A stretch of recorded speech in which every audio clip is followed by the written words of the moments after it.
नमस्कार, मैं हूं रंजीत झा और आप देख रहे हैं एचएस बिहार। आज हमारे साथ हैं वरिष्ठ पत्रकार प्रवीण बागी जी। सर, आपका बहुत बहुत स्वागत है। धन्यवाद।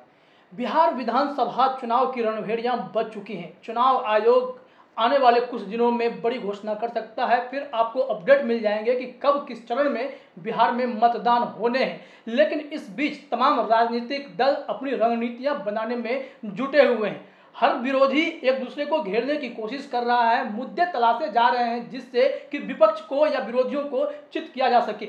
इसी कड़ी में सत्ताधारी दल नेता प्रतिपक्ष तेजस्वी यादव को घेरने की कोशिश कर रहे हैं।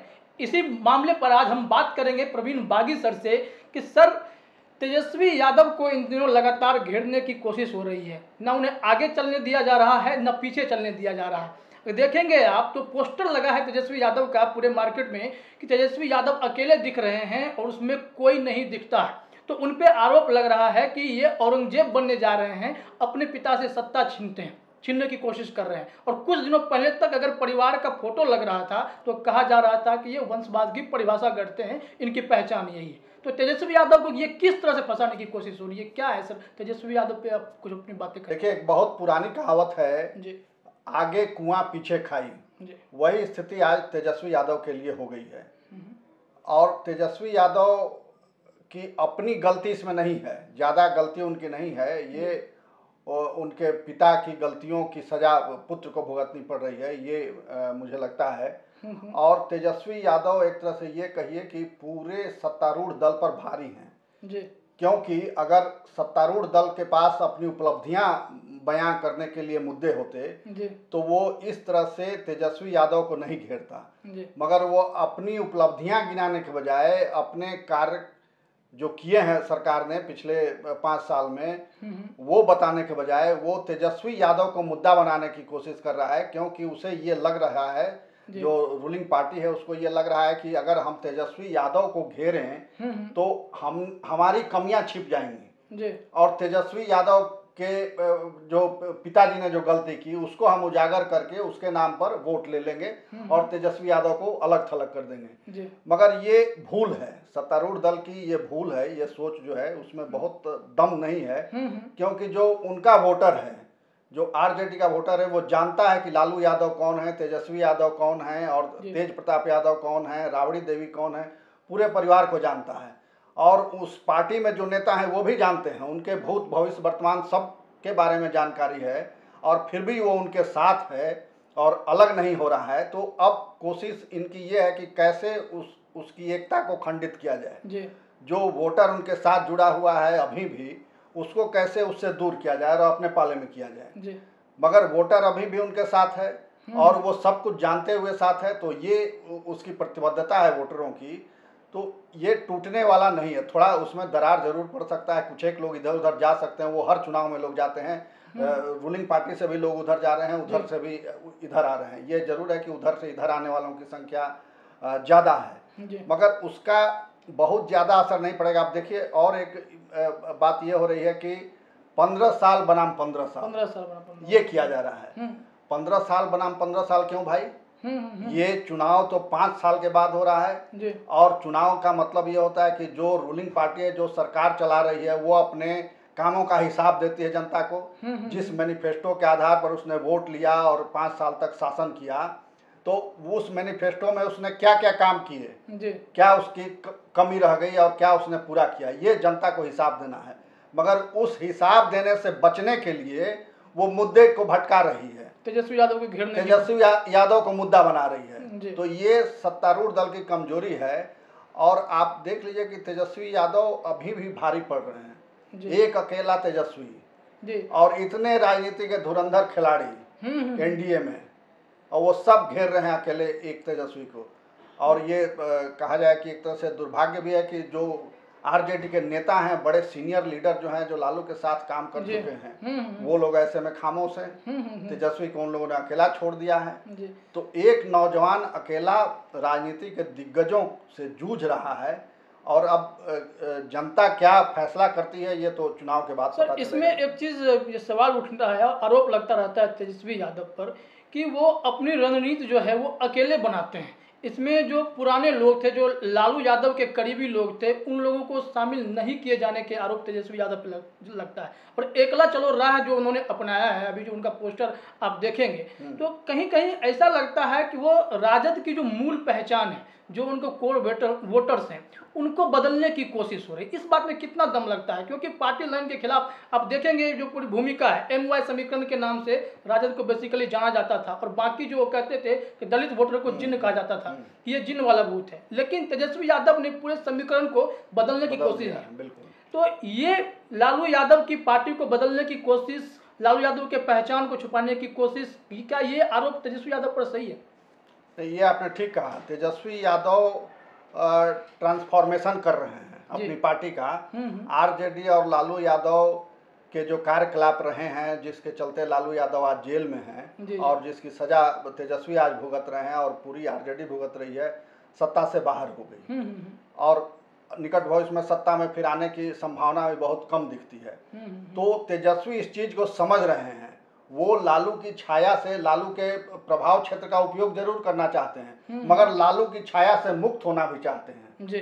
तो जो अकेला उनका पोस्टर लग रहा है, जो वो रोजगार का सवाल उठा रहे हैं, जो युवाओं का सवाल उठा रहे हैं, जो नए नौजवानों को अपने साथ करने की कोशिश कर रहे हैं, उसको इसी संदर्भ में देखा जाना चाहिए कि वो अपना नया आभा मंडल बनाना चाह रहे हैं जी। जो लालू के आभा मंडल से मुक्त हो, RJD के पुरानी छवि से मुक्त हो और एक स्वच्छ और नई छवि पार्टी की बने, इस कोशिश में वो तेजस्वी यादव लगे हुए हैं।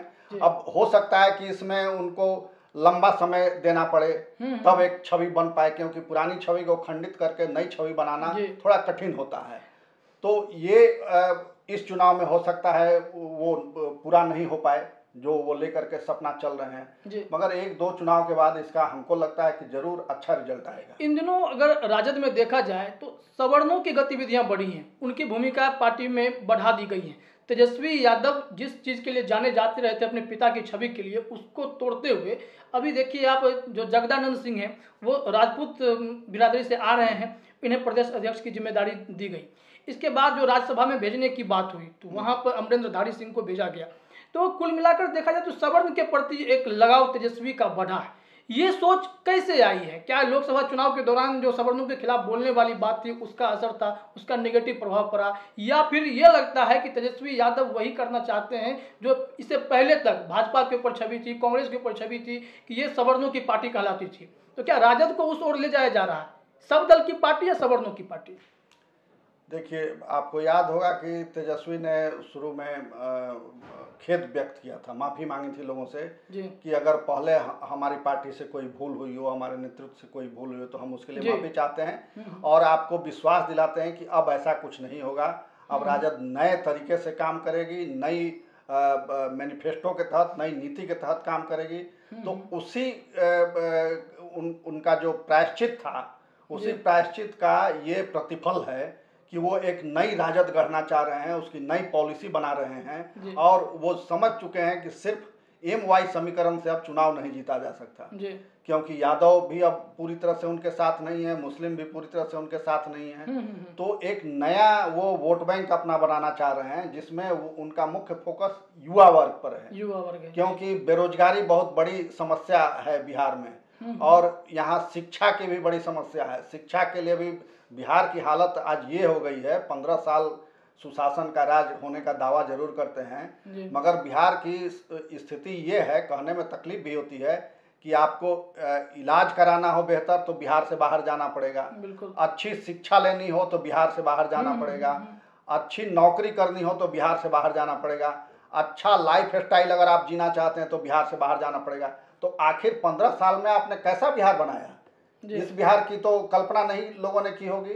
तो तेजस्वी यादव भी ये समझ रहे हैं और इसीलिए वो यूथ को फोकस कर रहे हैं, और यूथ मतलब सिर्फ यादव या मुसलमान की यूथ नहीं, सभी वर्ग के यूथ, अगड़े पिछड़े, गरीब, दलित, अमीर, सब वर्ग के युवा उस पर फोकस कर रहे हैं और उसको संगठित करने की कोशिश कर रहे हैं। इसीलिए वो आप देख रहे हैं कि बार बार बेरोजगारी का मुद्दा उठा रहे हैं, बार बार युवाओं का सवाल उठा रहे हैं। तो ये एक रणनीति के तहत कर रहे हैं और ये एक लंबी सोच है उनकी। कई कि सर इस दिशा में आगे ऐसी बढ़े। खबरें भी सामने आई है, जब संगठन स्तर पे जो काम हो रहा था, राजद को बदलने की कोशिश हो रही थी, तो इनके जो कोर वोटर्स थे और जो इनके लिए पार्टी कार्यकर्ता जो पुराने थे, वो आरोप लगा रहे थे कि तेजस्वी यादव जो है पार्टी की छवि को, पार्टी के मूलभूत सिद्धांतों को बिगाड़ने की कोशिश कर रहे हैं, क्योंकि वहाँ के जो वोटर हैं वो शायद नाराज हो रहे हैं। जहाँ पे अब तक उन्होंने मुस्लिम और यादवों को टिकट देते आए थे, कई बार ऐसा हुआ 3-4 सवर्णों को टिकट पड़ा, इस बार उन्होंने जिला अध्यक्ष से लेकर प्रखंड स्तर पर हर जगह सवर्णों की भूमिका को बढ़ा दी है। इससे वो तबका नाराज हो गया। तो ये आरोप लगते हैं कि कहीं ना कहीं अगर सवर्ण का वोट बढ़ता है तो फिर इससे नुकसान तेजस्वी को हो सकता है, चाहे वो जो उनका जो वोटर नाराज हो रहा है, चाहे मुस्लिम यादव समीकरण वाली बात हो, वो वोट बैंक बढ़ जाता है, तो कुल मिलाकर इनको बटा सा हिस्सा मिलेगा, इससे पार्टी को तो नुकसान हो सकता है।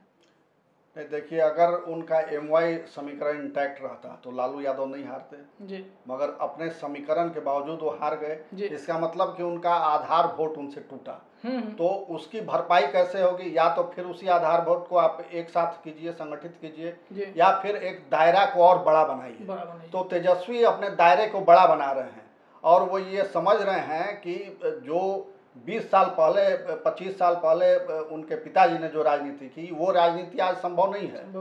नौजवान हो चुका है, एक नई पीढ़ी सामने आ गई है जो लालू यादव के, तो वो सामाजिक न्याय के सिद्धांत को बहुत ज़्यादा नहीं समझ रही है। वो देख रहे हैं कि हमारा भविष्य कहाँ सुरक्षित है, हमको रोजी कौन देगा, हमारे लिए बेहतर शिक्षा की व्यवस्था कहाँ हो सकती है, बीमार पड़ने पर हमारे वृद्ध माता पिता का इलाज कैसे होगा, कहाँ होगा।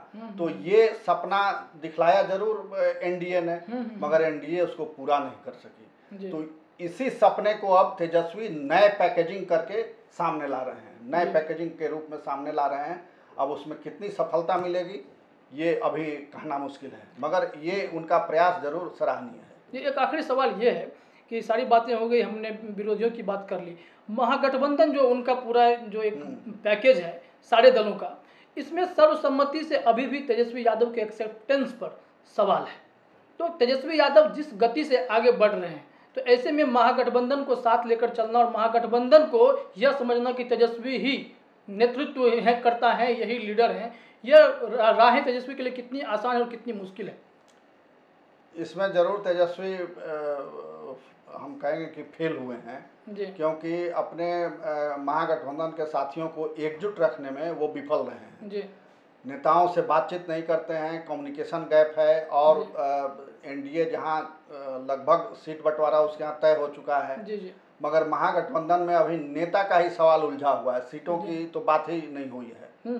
तो ये सबसे बड़े दल होने के नाते ये दायित्व था RJD का कि वो जो शंका है सहयोगी दलों का उसको दूर करें, साथियों को एक साथ बैठाएं, उनसे बातचीत करें, एक सर्वमान्य रणनीति तैयार करें। उसमें ये नाकाम रहे। तो ये हो सकता है कि अनुभव की कमी की वजह से भी हो, या फिर उनको उनके पिताजी ने बताया हो कि ऐसे इन लोगों को ज़्यादा तवज्जो मत दो, क्योंकि आप देखते रहें कि कांग्रेस उछल कूद बहुत करती है यहाँ अलग लड़ने के लिए, मगर ऊपर से उनके आला कमान का आदेश आता है कि RJD की पालकी उठानी है, तो वो कंधा लेके तैयार हो जाते हैं। तो वो जानते हैं कि किसको कैसे साधा जाएगा, लालू प्रसाद ये बखूबी जानते हैं। तो शायद हमको लगता है कि अपने पिता के निर्देश पर वो इन लोगों को बहुत तवज्जो नहीं दे रहे हैं, कि अंत में तो आला कमान से फिर इन लोगों को लाइन में खड़ा करवा ही लेंगे। जी, तो अभी आप समझ रहे थे तेजस्वी यादव की जो राजनीतिक राहें हैं वो बहुत सुंदर हैं, भविष्य बहुत सुंदर है, लेकिन वो राहें आसान नहीं है। सर ने बताया कि डगर कठिन है, समय लग सकता है उस राह पे, उस मंजिल तक पहुंचने में। तो इस राह पे तेजस्वी यादव चल रहे हैं, सत्ताधारी दल के जो उनके विरोधी हैं वो उन्हें घेरने की कोशिश कर रहे हैं, महागठबंधन के लोग भी अंदर ही अंदर वो अपनी रणनीति बना रहे हैं, तेजस्वी के सर्वसम्मति से एक्सेप्टेंस पर सवाल खड़ा हो रहा है। तमाम बिंदुओं पर हमारी नज़र भी बनी हुई है। इस मामले से जुड़े जो भी अपडेट्स आएंगे हम आपके साथ लगातार साझा करते रहेंगे, और बिहार विधानसभा चुनाव से जुड़े अपडेट्स भी हम आपको जरूर बताते रहेंगे। फिलहाल हमारी तरफ से इतना ही, आप बने रहिए HS बिहार के साथ। धन्यवाद। धन्यवाद सर। धन्यवाद।